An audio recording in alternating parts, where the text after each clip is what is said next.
Hello class. आज की class में हम कंटिन्यू करेंगे B pharm fourth semester physical pharmaceutics 2 का फर्स्ट यूनिट का स्टेबिलिटी ऑफ कोलॉइड्स, जिसके अंदर आएंगे effect of electrolytes, coacervation, peptization and protective action. इसके अंदर ही आएगी एक डीएलवी थ्योरी, जिसको मैं इजी वे में एक्सप्लेन करूँगी। तो चलिए स्टार्ट करते हैं। Stability of colloids. कोलॉइड्स की स्टेबिलिटी हमें कैसे पता चलती है? कोलॉइड्स जब स्टेबल होते हैं, स्पेसिफिकली लायोफोबिक कोलॉइड्स, जब दो डिस्पर्स्ड फेस के पार्टिकल्स का एक जैसा चार्ज होगा तो ये फॉलो करेंगे लाइक रिपेल्स लाइक का फॉर्मूला और एक दूसरे को रिपेल करेंगे। तो डीएलयू थ्योरी हमारी ऐसी थ्योरी है, दर्जावुन लाइनडेवु वेरवे ओवरबिक थ्योरी, जो बताती है कि कोलॉइडल पार्टिकल्स में कैसे स्टेबिलिटी या फिर इनस्टेबिलिटी होगी, और ये कंसीडर करती है कि इसके बीच में मेनली दो एक्टिव एनर्जीज होती हैं जो डिसाइड करती हैं कोलॉइड्स की स्टेबिलिटी। तो कोलॉइड्स में मेनली दो एनर्जीज हमेशा प्रेजेंट होती हैं। एक होता है वैन डर वाल अट्रैक्शन, दूसरा होता है इलेक्ट्रोस्टैटिक रिपल्शन।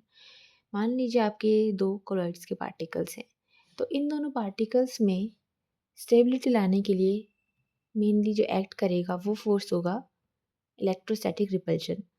जैसा कि हमने पहले भी पढ़ा है कि जो कोलॉइड के पार्टिकल्स होते हैं ये एक्वायर कर लेते हैं चार्ज बाय एड्सॉर्प्शन या फिर फ्रिक्शन की वजह से। तो ये चार्ज अगर एक जैसे होंगे एक दूसरे को रिपल करेंगे। और रिपल्शन भी कब होता है? जब ये दोनों पार्टिकल्स एक सर्टेन डिस्टेंस पर हों। मतलब कि स्टेबिलिटी किस पे डिपेंडेंट होती है? दो पार्टिकल्स के इंटर पार्टिकल डिस्टेंस के ऊपर।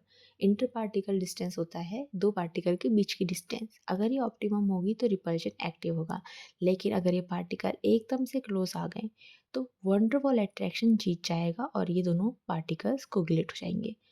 तो डीएलवी थ्योरी में मेनली हमारे दो फोर्सेस एक दूसरे के अपोजिट काम करते हैं, जिसमें पहला है वैन डर वाल अट्रैक्शन। इसको आपने पहले भी पढ़ा है। इसकी वजह से अगर दो पार्टिकल्स एक सर्टेन डिस्टेंस पर एक दूसरे के पास आ गए तो ये पार्टिकल्स एक दूसरे को हग कर लेंगे, कोगुलेट हो जाएंगे और एग्रीगेशन हो जाएगा। और एग्रीगेशन होना हमारी कोलॉइड के लिए डिज़ायरेबल प्रॉपर्टी नहीं है, क्योंकि कोलॉइड तभी स्टेबल है जब डिस्पर्स्ड फेस हमारा इजीली एक यूनिफॉर्म वे में डिस्ट्रीब्यूट हो पूरे के पूरे सिस्टम में। अगर वो डिस्ट्रीब्यूट नहीं हो रहा, एक जगह सेटल डाउन हो जा रहा है, तो वो अनस्टेबल माना जाएगा। और फार्मास्यूटिकल डोजेज फॉर्म के लिए जैसे सस्पेंशन और इमल्शंस होते हैं, उनके लिए ये फेवरेबल नहीं माना जाएगा, क्योंकि हमें चाहिए कि हर डोज में इक्वल सम ऑफ ड्रग आपकी प्रेजेंट हो। तो हमारा हीरो इसमें है इलेक्ट्रोस्टैटिक रिपल्शन और विलन होगा वैन डर वाल अट्रैक्शन। तो हम चाहते हैं हमेशा हमारा हीरो इलेक्ट्रोस्टैटिक रिपल्शन जीते। ठीक है, तो हम कंटिन्यू करते हैं डीएलवीओ थ्योरी को और डिटेल में पढ़ते हैं। ये हमारा जो ग्राफ है ये मेनली डीएलवीओ थ्योरी का ग्राफ है। इसमें दोनों एक्सिस हमारे एक्स और वाई अलग अलग चीज़ें बताते हैं। जो हमारा एक्स एक्सिस है ये बताता है इंटर पार्टिकल डिस्टेंस, मतलब दो पार्टिकल के बीच की डिस्टेंस। ठीक है, तो ये हमारा स्टार्ट हो रहा है 0 से और यहाँ पे जैसे जैसे हम जा रहे हैं डिस्टेंस बढ़ती जा रही है। जब डिस्टेंस ज़्यादा है, सफिशिएंट है, तो आप देख सकते हैं कि हमारे दोनों पार्टिकल्स एक सफिशिएंट दूरी पर हैं और फैले हुए हैं। लेकिन जैसे ही हमारा डिस्टेंस कम हो रही है, 0 के आसपास है, तो आप यहाँ पे डायग्राम में देख रहे हैं कि दोनों पार्टिकल्स कैसे हैं, एक दूसरे के पास है, ऑलमोस्ट एक दूसरे से अटैच्ड है, जिसको हमने नाम दिया है इरिवर्सिबल एग्रीगेशन। इसको आप क्या बोल सकते हैं? और प्राइमरी मिनिमम। मतलब ये है हमारा प्राइमरी मिनिमम, जो हमारा फर्स्ट पॉइंट बता रहा है। दूसरा पॉइंट हमारा यहाँ पे लिखा हुआ है एनर्जी बैरियर, जो है पोटेंशियल बैरियर, ये हमारा बी पार्ट है। और थर्ड पॉइंट लिखा हुआ है सेकेंडरी मिनिमम, जो हमें यहाँ पे इजीली दिख रहा है सेकेंडरी मिनिमम। ठीक है, तो जो पॉइंट मैंने यहाँ एक्सप्लेन किया है वो ग्राफ में ये 3 पॉइंट्स हैं जो हमारे मेन है डीएलवीओ थ्योरी में। तो हमारा एक्स एक्सिस बता रहा है इंटर पार्टिकल डिस्टेंस और वाई एक्सिस बता रहा है पोटेंशियल एनर्जी बैरियर। तो पोटेंशियल एनर्जी मेनली इसमें है क्या चीज़? देखिए, जैसे मैंने कहा कि दो पार्टिकल के बीच में सफिशिएंट डिस्टेंस होना चाहिए। जैसे आपके मैग्नेट्स होते हैं, लाइक पोल एक दूसरे को रिपेल करते हैं। अगर हमें दोनों लाइक पोल को एक साथ लाना है तो हमें क्या करना पड़ेगा? इनको ऑब्वियसली एनर्जी देनी पड़ेगी। जब हम ताकत लगाएंगे, फोर्स करेंगे इन दोनों पार्टिकल को एक साथ लाने के लिए, तो ये एक दूसरे को चार्ज एक जैसा होने की वजह से रिपेल करेंगे। इस एनर्जी को जो हम इसे दे रहे हैं उसे हम कह रहे हैं एनर्जी बैरियर या फिर पोटेंशियल एनर्जी। अगर हम इस पोटेंशियल एनर्जी को इन दोनों को जो अपोज कर रहा है पास आने से, उस बैरियर को क्रॉस कर लेता है, हम इतना ज़्यादा फोर्स लगा लेते हैं कि वो एनर्जी बैरियर क्रॉस हो जाए तो ये दोनों पार्टिकल एक दूसरे के पास आ जाएंगे। जैसा हमने ये पहले भी पढ़ा है कि इनके आसपास क्या होती है, इलेक्ट्रिकल डबल लेयर, जो पार्टिकल को क्या कर रहा है, ये चार्जेस प्रोवाइड कर रहा है और स्टेबिलिटी दे रहा है। तो ये हमारा जो हिल है, ये हिल है पोटेंशियल एनर्जी का, ये हिल है पोटेंशियल बैरियर की एनर्जी का, मतलब कितनी एनर्जी हमें चाहिए इन पार्टिकल को पास लाने के लिए। और ये हमारा जो पॉजिटिव चार्ज वाला साइड है, ये वाला पार्ट, ये बता रहा है रिपल्जन के बारे में। ठीक है, इसीलिए रिपल्जन में आपको बैरियर दिख रहा है, क्योंकि जब रिपल्जन होगा तभी हमें ज़्यादा एनर्जी चाहिए होगी और बैरियर बनेगा। और जो आपका निगेटिव वाला पार्ट है, ये बता रहा है mainly van der Waals attraction को। तो ये हमारा van der Waals attraction. Attraction में आपको कोई भी पोटेंशियल बैरियर नहीं दिख रहा है, इंस्टेड आपको क्या दिख रहा है, एक पोटेंशियल वेल। पोटेंशियल वेल मतलब बहुत कम एनर्जी, मतलब आपको एनर्जी चाहिए ही नहीं दोनों पार्टिकल को एक साथ लाने के लिए, इसलिए आपको यहाँ पे एक वेल दिख रहा है। और रिपल्शन में आपको दिख रहा है एक हिल। तो DLVO एनर्जी कर्व का पहला पार्ट क्या कहता है कि प्राइमरी मिनिमम में क्या होगा, कि अगर पार्टिकल्स एक दूसरे के बहुत पास होंगे, जैसे यहाँ पे दिख रहा है, यहाँ पे डिस्टेंस क्या है, सबसे कम है। अगर डिस्पर्स्ड फेज आपके बहुत ज़्यादा पास है, मतलब इंटर पार्टिकल डिस्टेंस बहुत कम है, तो आपके पार्टिकल्स कहाँ होंगे, डीप निगेटिव एनर्जी वाले पार्ट में होंगे। डीप निगेटिव एनर्जी मतलब इरिवर्सिबल एग्रीगेशन होगा, मतलब प्राइमरी मिनिमम में होंगे, जिसकी वजह से कोगुलेशन हो जाएगा। मतलब अगर ये पार्टिकल्स आपके प्राइमरी मिनिमम फेज में एंटर कर लेते हैं तो कोगुलेशन होगा और ये सेपरेट नहीं हो पाएंगे, हमारा कोलॉइडल सिस्टम वेस्ट हो जाएगा। ठीक है, इसको ऐसे समझिए जैसे कि ये पोटेंशियल बैरियर का ये एक हिल है, इस हिल में आपको एक गाड़ी पहुंचानी है, मतलब आपको डिस्पर्स्ड फेज पार्टिकल को एक साथ लाना है। तो उन्हें एक साथ लाने के लिए आपको ताकत लगानी पड़ रही है।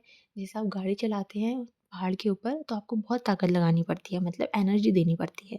अगर आप इसको सफिशिएंट एनर्जी दे देंगे तो ये हिल गाड़ी क्रॉस कर लेगी और खाई में गिर जाएगी। खाई में गिरेगी तो खाई से ऊपर आना ईजी नहीं है, इसीलिए क्या होगा, हमेशा हमेशा के लिए यहाँ पे कैद हो जाएंगे, इस वेल में ये हमेशा के लिए कैद हो जाएंगे और एक दूसरे के पास रहेंगे। इसको बोलेंगे हम primary minimum irreversible aggregation. Next point है एनर्जी बैरियर। तो एनर्जी बैरियर हमने बताया है, जितना ऊंचा होगा उतना हमारा सिस्टम स्टेबल रहेगा। तो ये डिसाइड करेगा कि कौन सा सिस्टम कितना स्टेबल रहेगा। ठीक है, अब रिपल्शन में हमारा दूसरा है सेकेंडरी मिनिमम।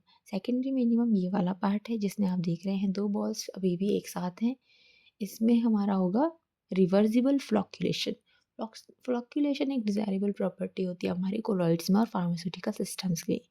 क्यों, क्योंकि अगर हमारे जो फार्मास्यूटिकल सिस्टम है, जैसे सस्पेंशन है, अगर उनमें फ्लॉक्यूलेशन हुआ है तो वो इजीली रीडिस्पर्स हो जाएंगे अगर हम उन्हें ज़रा सा शेक करते हैं, तो ज़रा सी भी एनर्जी देंगे तो सेकेंडरी मिनिमम में क्या है, मान लीजिए जो आप गाड़ी चलाने की कोशिश कर रहे थे पहाड़ के ऊपर, अगर हम इसे सफिशिएंट एनर्जी नहीं दे पाए तो क्या होगा, आप गाड़ी पहाड़ में चलाते हैं तो क्या करती है, दोबारा से घिस के नीचे आ जाती है। अब ये नीचे आ गई तो क्या होगा, एक छोटे से कुएं में कैद हो जाएगी। अब ये कुआं छोटा है, ठीक है, और यहाँ पे क्या है, इंटर पार्टिकल डिस्टेंस बहुत कम भी नहीं है जैसे पहले थी, पर थोड़ी सी ज़्यादा डिस्टेंस है दोनों के बीच में। ठीक है, तो अब हमारे पार्टिकल्स क्या होंगे, एक दूसरे के पास तो हैं यहाँ पे, ये एक दूसरे से स्टिक तो होंगे, लेकिन अगर हम इन्हें शेक करेंगे तो फैल जाएंगे। इस प्रॉपर्टी को हम बोलते हैं फ्लॉक्यूलेशन। नेक्स्ट है कि ये हमारी जो थ्योरी है DLVO की, ये स्पेसिफिकली एप्लीकेबल है लायोफोबिक कोलॉइड्स के लिए। और पोटेंशियल बैरियर हमारा ये वाला जो बैरियर है, इसको हम ओवरकम करने के लिए क्या कर सकते हैं, दो चीज़ें कर सकते हैं। या तो हमने बहुत ज़्यादा एनर्जी दे दी, काइनेटिक एनर्जी दे दी जिससे बैरियर क्रॉस हो गया, या तो हम इस बैरियर की हाइट को छोटा कर देंगे जिससे हमें कम एनर्जी चाहिए होगी। और ये बैरियर छोटा कब होगा, जब हम यहाँ पे इलेक्ट्रोलाइट करके ऐड करेंगे एक्स्ट्रा और इन चार्ज को निगेटिव चार्ज से न्यूट्रलाइज कर लेंगे। जब हमारे चार्ज खत्म हो जाएंगे तो पार्टिकल्स खुद ही नीचे बैठ जाएंगे, इनकी बत्ती खुद ही गुल हो जाएगी। नेक्स्ट है effect of electrolytes on lyophobic colloid. जैसा मैंने पहले कहा कि ये DLVO theory mainly lyophobic colloids के लिए है, क्योंकि ये अनस्टेबल सिस्टम्स होते हैं, इन्हें स्टेबिलिटी के लिए इलेक्ट्रोलाइट चाहिए, थोड़ा बहुत मॉडरेट अमाउंट में इलेक्ट्रोलाइट लायोफोबिक कोलॉइड्स को चाहिए ही होता है। क्योंकि जैसे लायोफिलिक कोलॉइड में स्टेबिलिटी मेनली हमारी सॉल्वेशन की वजह से होती है, वो इलेक्ट्रोलाइट पर डिपेंडेंट नहीं होते हैं। तो पहले हम लायोफोबिक कोलॉइड का केस पढ़ेंगे। पहला केस है रिमूवल ऑफ इलेक्ट्रोलाइट। अगर हमने हमारे लायोफोबिक कोलॉइड्स में से इलेक्ट्रोलाइट्स जो इसकी सरफेस पे हैं उनको रिमूव कर दिया, जो डबल लेयर में से हैं, इन डबल लेयर में से इलेक्ट्रोलाइट को रिमूव कर दिया, तो क्या होगा, सारी बत्ती गुल हो गई है, हमारी जो एनर्जी थी, जो भी इलेक्ट्रिसिटी थी वो साइड में आ गई है, और यहाँ पे क्या हो गया, पार्टिकल्स एक दूसरे से स्टिक हो गए हैं। और रिमूवल करा कैसे, हमने फिल्टर आउट कर लिया है, डायलिसिस की प्रोसेस से सारी इलेक्ट्रोलाइट को रिमूव कर लिया, फिल्टर कर लिया, जिसकी वजह से पार्टिकल एक दूसरे से स्टिक हो गए और जीटा पोटेंशियल आपका कम हो गया है, आपका एनर्जी बैरियर रिड्यूस हो गया है। इसको हम बोलते हैं प्राइमरी मिनिमम ट्रू कोगुलेशन वाला केस है। यहाँ पे क्या हो गया, कोगुलेशन। ठीक है, नेक्स्ट कंडीशन होगी हमारी addition of oppositely charge electrolyte. अगर हमने इस कोलॉइडल सिस्टम में अपोजिट चार्ज, मतलब मान लीजिए हमारे अगर सिस्टम पॉजिटिव है, कोलॉइड में पॉजिटिव चार्ज है, और हमने इसमें इलेक्ट्रोलाइट ऐड कर दिए हैं जिसका चार्ज क्या है, निगेटिव, तो क्या होगा, निगेटिव चार्ज ऐड करने की वजह से ये हो जाएंगे न्यूट्रलाइज, जो आपका बैरियर होता है, इलेक्ट्रिक डबल लेयर बैरियर होता है, ये क्या होगा, न्यूट्रलाइज हो जाएगा। और क्या होगा, एक दूसरे के साथ न्यूट्रलाइज हो जाएगा, तो पहले भी हमने पढ़ा क्या होगा, जो आपके पार्टिकल हैं कोगुलेट हो जाएंगे। ठीक है, और कोगुलेट हो जाने की को एक्सप्लेन किया है आपके कि कोई भी इलेक्ट्रोलाइट के पास कितनी पावर है किसी भी कोलॉइडल सिस्टम को प्रेसिपिटेट करने की, ये एक्सप्लेन करता है आपका हार्डी-सुल्ज़े रूल। हार्डी-सुल्ज़े रूल कहता है कि किसी भी इलेक्ट्रोलाइट की पावर कोलॉइड को कोगुलेट करने की इंक्रीज होगी जितना ज़्यादा उसकी वैलेंसी होगी। जैसे मान लीजिए ये Na है, Na में कितनी वैलेंसी होती है, एक, Na प्लस होता है। कैल्शियम में 2 प्लस वैलेंसी होती है और एल्यूमिनियम में 3 प्लस वैलेंसी होती है। सबसे ज़्यादा वैलेंसी किसकी है, एल्यूमिनियम की। तो अगर हम सिर्फ 3 चम्मच एल्यूमिनियम डालेंगे तो आपका पूरा का पूरा कोलॉइडल सिस्टम नीचे बैठ जाएगा, न्यूट्रलाइज हो जाएगा। वहीं अगर हम 10 चम्मच Na मतलब सोडियम की ऐड करेंगे तो कुछ खास इफ़ेक्ट नहीं पड़ेगा, सिस्टम उतना ज़्यादा अनस्टेबल नहीं होगा। तो आप देख सकते हैं कि चार्ज की वजह से क्वांटिटी डिफरेंस हो रही है। जिसका चार्ज जितना ज़्यादा है हमें उसकी उतनी कम क्वांटिटी चाहिए, किसी भी इलेक्ट्रोलाइट सिस्टम की क्वांटिटी उतनी कम चाहिए ताकि हम कोलॉइडल सिस्टम को उतना ही न्यूट्रलाइज कर सके, मतलब कोगुलेट कर सके। कोगुलेशन मतलब एक साथ बैठ जाना पार्टिकल्स का। ठीक है, नेक्स्ट केस है हमारा addition of oppositely charge lyophilic colloid. मतलब जो हमारा कोलॉइडल सिस्टम है, अगर इसमें हम अपोजिटली चार्ज लायोफिलिक कोलॉइड डालें, इलेक्ट्रोलाइट की जगह अगर हम लायोफिलिक कोलॉइड डालते हैं, तो हमें पता है कि लायोफिलिक कोलॉइड में स्टेबिलिटी किससे आती है, हमारी सॉल्वेशन लेयर से। ठीक है, इलेक्ट्रिक डबल लेयर अगर ना भी हो तो चलेगा, लेकिन क्योंकि ये सॉल्वेंट लविंग होते हैं, इनके ऊपर एक सिस्टम, एक कोटिंग होती है सॉल्वेंट की प्रोटेक्टिव, जो इन्हें स्टेबल रखती है, वो होता है। तो अगर हम लायोफिलिक कोलॉइड यहाँ पर ऐड करते हैं ऑपोजिट चार्ज के, तो ये क्या होंगे, चार्ज तो इनमें भी होगा, तो ये क्या करेंगे, इसको पार्शियली न्यूट्रलाइज करेंगे, इतना स्ट्रांगली नहीं करेंगे कि टोटली जो इसकी इलेक्ट्रिक डबल लेयर है उसको ख़त्म कर दे, पर इतना है कि ये वीक कर देंगे। अगर इलेक्ट्रिक डबल लेयर हमारे लायोफोबिक कोलॉइड की वीक हो गई तो जीटा पोटेंशियल कम हो जाएगा, जिसकी वजह से अगर हम 1 चम्मच भी इलेक्ट्रोलाइट ऐड करते हैं, ठीक है ना, ये आप देख रहे हैं कोलॉइड है, इसमें हमारे लायोफिलिक कोलॉइड है अपोजिट चार्ज के, तो ये अब हो गए हैं सेंसिटिव, मतलब थोड़ा बहुत जो डबल लेयर थी वो न्यूट्रलाइज हो गई है, जिसको हम बोलते हैं सेंसिटिव कोलॉइड। अगर हम इसमें थोड़ा सा भी कंसनट्रेशन इलेक्ट्रोलाइट का ऐड करते हैं तो इमीडिएटली क्या होगा, हमारा सिस्टम कोगुलेट हो जाएगा। जरा सा भी शेक करेंगे तो क्या होगा, ये कोगुलेट हो जाएगा, नीचे बैठ जाएगा। इसीलिए हम इसको क्या कहते हैं, सेंसिटाइजेशन, मतलब अब हमारा कोलॉइड इलेक्ट्रोलाइट्स के लिए सेंसिटिव हो गया है। नेक्स्ट प्रॉपर्टी है प्रोटेक्टिव एक्शन। अगर हमने पहले देखा कि अगर हम छोटी क्वांटिटी में डालते हैं लायोफिलिक कोलॉइड तो क्या होगा, सेंसिटाइजेशन, लेकिन अगर वहीं हम इस कोलॉइड को बहुत ज़्यादा क्वांटिटी में ऐड कर दें तो क्या होगा, ये प्रॉपर्टी हमने देखी कि इसमें क्या प्रॉपर्टी है, सॉल्वेशन की। छोटी छोटी प्रॉपर्टी तो कोई, छोटे छोटे पार्टिकल्स तो कोई इफेक्ट नहीं करेंगी, जैसे अकेशिया होता है, गम होते हैं, तो उसमें क्या होता है, वाटर में जाके वो स्वेल हो जाते हैं, हाइड्रेट हो जाते हैं। तो अगर हम इसको बहुत ज़्यादा क्वांटिटी में डालें किसी भी कोलॉइड में तो क्या होगा, ये जो हमारे लायोफोबिक कोलॉइड है उनके ऊपर एड्जॉर्ब हो जाएंगे। ठीक है, एड्जॉर्ब होंगे तो एक फ्लफी लेयर बना लेंगे। ठीक है, उस फ्लफी लेयर की वजह से क्या होगा, हमारा ये जो पार्टिकल है इसने ये क्या करा है, एड्जॉर्ब कर लिया है हमारे अपोजिटली चार्ज लायोफिलिक कोलॉइड को, और इसकी जो सॉल्वेशन लेयर है ये इतनी फ्लफ है कि ये क्या कर रही है, एक दूसरे से प्रोटेक्ट कर रही है। तो मतलब अगर इन्होंने न्यूट्रलाइज कर भी दिया इस कोलॉइड को, तो इसकी सॉल्वेशन लेयर इसको पार्टिकल को, हाइड्रोफोबिक कोलॉइड के पार्टिकल को इतना प्रोटेक्ट कर सकती है कि ये सिस्टम हमारा स्टेबल रहे। अब क्या है, अगर अब आप इसमें कुछ इलेक्ट्रोलाइट ऐड भी कर देते हैं, ठीक है, अब आप इसमें हाइड्रोफिलिक कोलॉइड डालने के बाद, ठीक है, एक्सेस अमाउंट में, ये एक्सेस अमाउंट का केस है।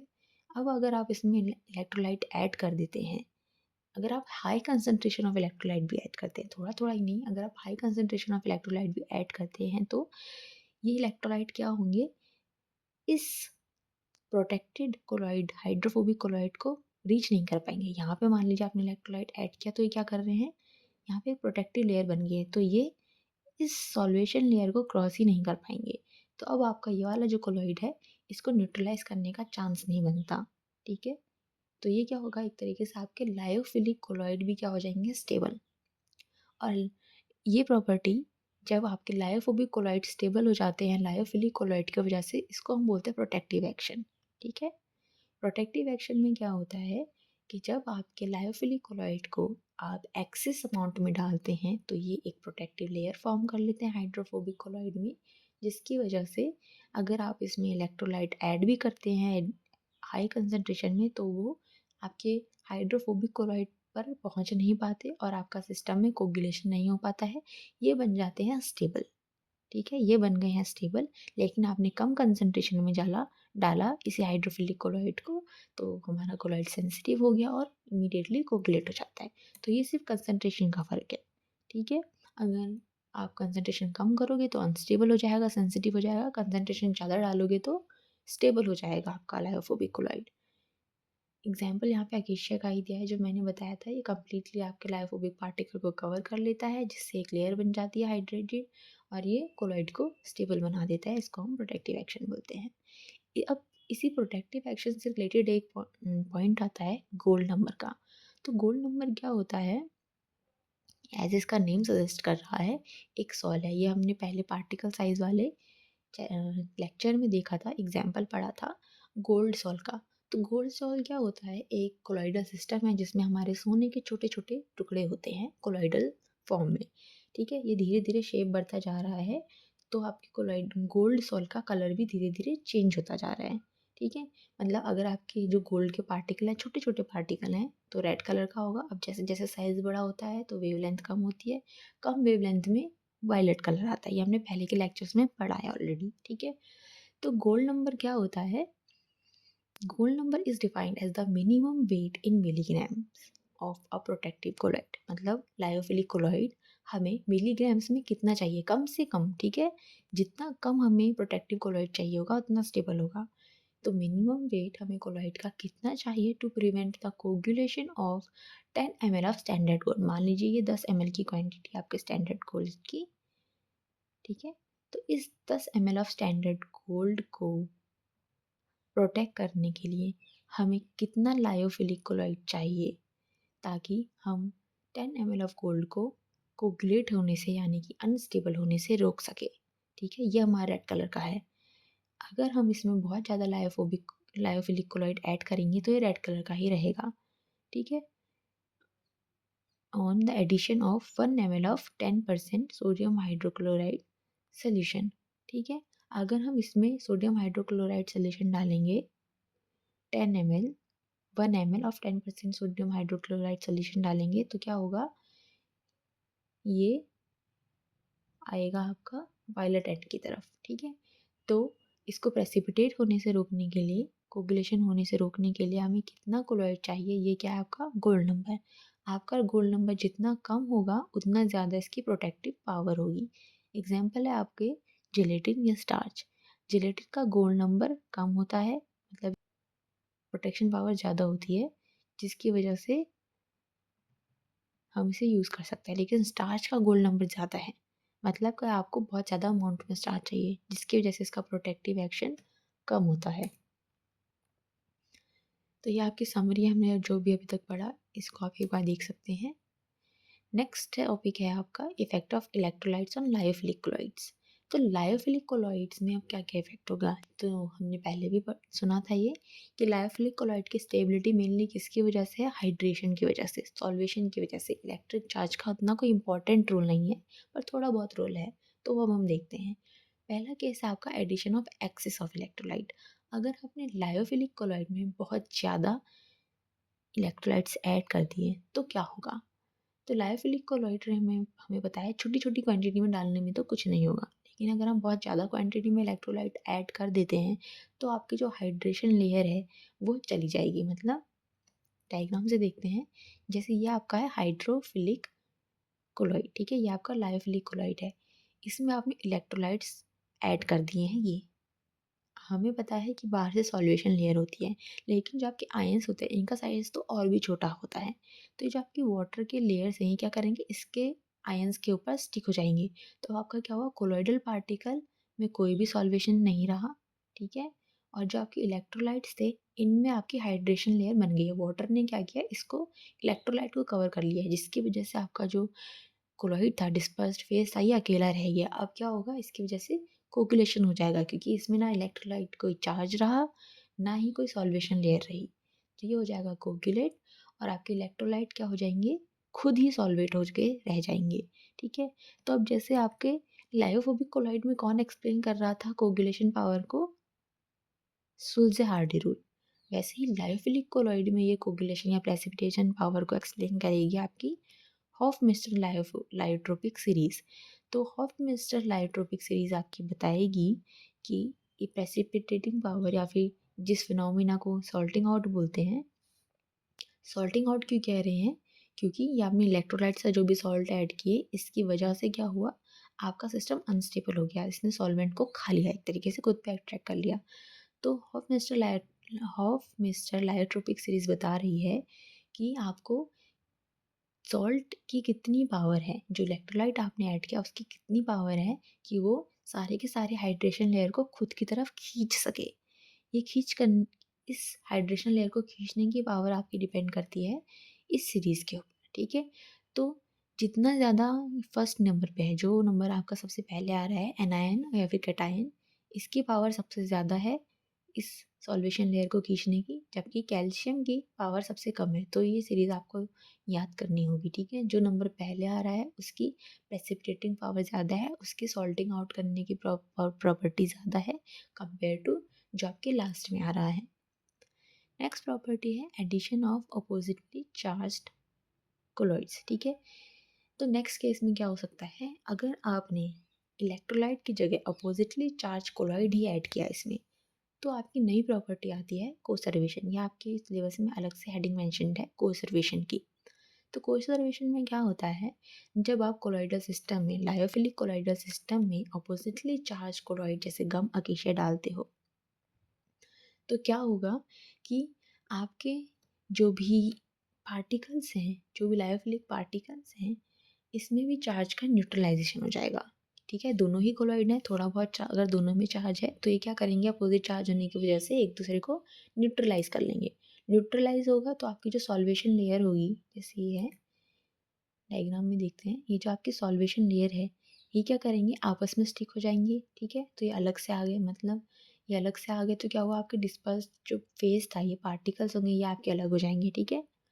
अपोजिट चार्ज डालने की वजह से आपके सॉल्वेशन लेयर अलग हो जाएगी और डिस्पर्स्ड फेस पार्टिकल अलग हो जाएंगे।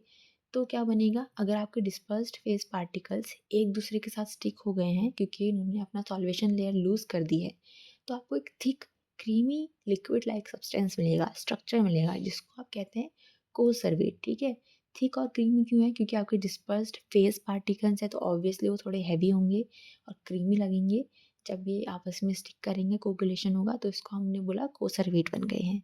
और जो आपका अलग लेयर है, जो अभी आपकी सॉल्वेशन लेयर थी जो अलग हो गई है, उसमें कोई भी कोलॉइड नहीं है, तो इसलिए आपने उसको कहा है कोलॉइड पुअर सुपरनेटेंट लिक्विड, ठीक है? तो जो डेंस है, जो आपका डिस्पर्स्ड फेस पार्टिकल है, वो आपका सिस्टम में नीचे बैठ जाएगा, और जो आपका सॉल्वेंट लेयर था वो आपका ऊपर को तैरेगा, क्योंकि वो अभी भी हल्का है, ठीक है?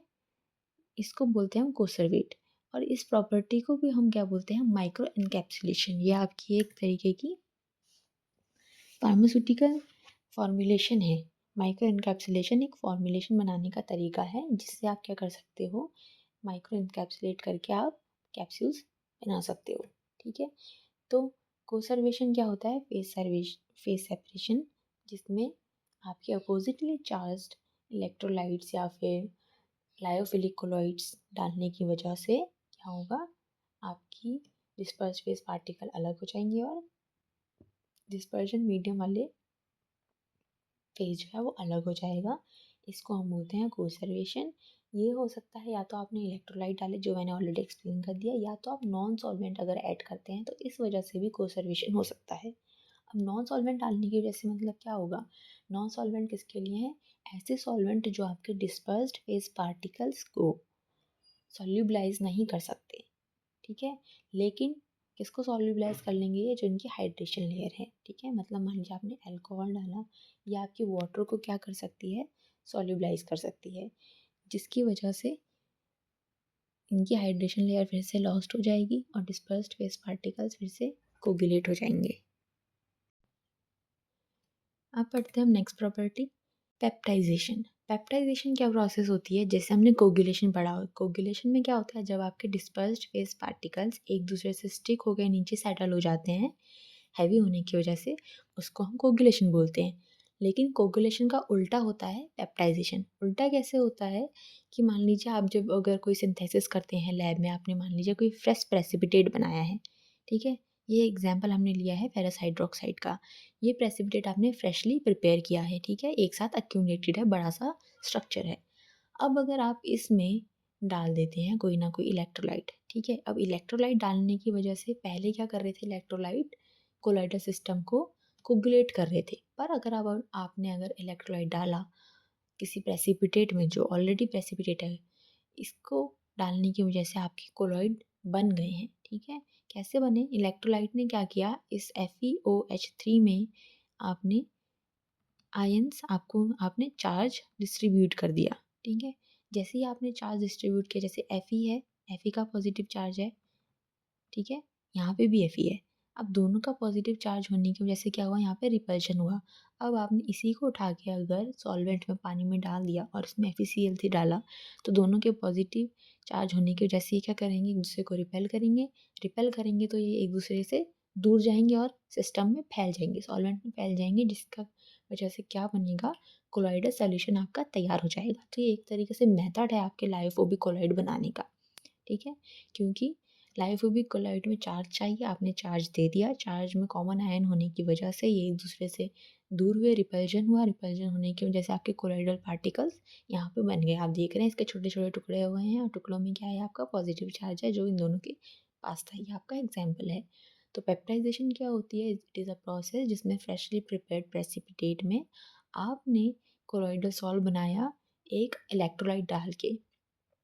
ये कोगुलेशन का उल्टा है, क्योंकि पहले आप इलेक्ट्रोलाइट डाल के इसको कोगुलेट करा रहे थे सिस्टम को, लेकिन अब आपने इलेक्ट्रोलाइट डाल के एक कोलॉइडल सिस्टम तैयार किया है। ठीक है, तो ये आपका पेप्टाइजेशन था। लास्ट में अब हम पढ़ेंगे एप्लीकेशन ऑफ कोलॉइड्स। कोलॉइड्स आपने जो इतना सब कुछ पढ़ा है, इनका यूज़ कहाँ है, फार्मास्यूटिकल इंडस्ट्री में या आपके फॉर्मुलेशंस में। तो पहला यूज़ है कोलॉइड बनाने का, कि कोलॉइड्स क्या कर सकते हैं, किसी भी ड्रग की सॉल्युबिलिटी बढ़ा सकते हैं। क्यों, ये आपने पढ़ा है कि पार्टिकल साइज अगर कम हो जाए तो कोई भी ड्रग इजीली सॉल्युबलाइज हो जाती है सॉल्वेंट में। या फिर आपने अगर माइसेलिस बनाया, तो माइसेलिस क्या है, आपकी सर्टेन कंसनट्रेशन पे आपने पढ़ा था एसोसिएशन कोलॉइड। ये क्या होते हैं, वाटर में ज़्यादा सॉल्युबल होते हैं, क्योंकि इनकी वाटर लविंग हेड्स क्या होते हैं, वाटर की तरफ होते हैं, और बीच में क्या होती है, इनके टेल्स के बीच में एक ड्रग होती है। यही आपका बेसिक स्ट्रक्चर है नैनो पार्टिकल्स का, नैनो इमल्शंस का और सस्पेंशंस का। तो ये क्या कर सकते हैं, सॉल्युबिलिटी बढ़ा सकते हैं। वहीं सेकंड पॉइंट है improvement of bioavailability by increasing dissolution rate. मतलब कि जो आपके कोलॉइड्स हो सकते हैं, छोटा पार्टिकल होने की वजह से ईजिली बॉडी में एब्जॉर्ब हो जाएंगे, ईजिली डिसॉल्व होंगे, जिसकी वजह से आपकी बॉडी में टोटल बायोअवेलेबिलिटी ड्रग की बढ़ जाएगी। नेक्स्ट यूज़ हो सकता है इसका कंट्रोल्ड और सस्टेन ड्रग डिलीवरी में, क्योंकि आपके जो नैनो पार्टिकल्स माइक्रोस्फेयर्स हैं, ये ऐसे सिस्टम है जो बॉडी में ड्रग को थोड़े थोड़े टाइम इंटरवल पे धीरे धीरे रिलीज करते हैं, ताकि आपका लंबे टाइम तक ड्रग का इफेक्ट ऑटोमेटिकली आता रहे, आपको बार बार ड्रग ना लेनी पड़े, आपकी फ्रिक्वेंसी ऑफ एडमिनिस्ट्रेशन कम हो जाए। नेक्स्ट यूज़ है टारगेटेड ड्रग डिलीवरी, मतलब कोलोइडल पार्टिकल जैसे आपकी डिजीज़ होती हैं कैंसर जैसी, जिनको आपको स्पेसिफिकली सिर्फ एक अनहेल्दी सेल को टारगेट करना होता है। इसमें भी आपके कोलॉइडल कैरियर्स यूज़ किए जा रहे हैं। आप ये नोवल ड्रग डिलीवरी में पूरा सिस्टम पढ़ेंगे। नेक्स्ट आपके कोलॉइड में लाइपोसोम्स, जैसा मैंने बोला लाइपोसोम्स और इन सब के स्ट्रक्चर्स आपके एसोसिएशन कोलॉइड की तरह ही होते हैं। तो इसके अंदर आप अपने हाइड्रोफोबिक ड्रग या लाइपोफिलिक ड्रग जो भी है वो आप कैरी करके टॉक्सिसिटी भी कम कर सकते हैं और थेरेप्यूटिक एफिकेसी भी बढ़ा सकते हैं।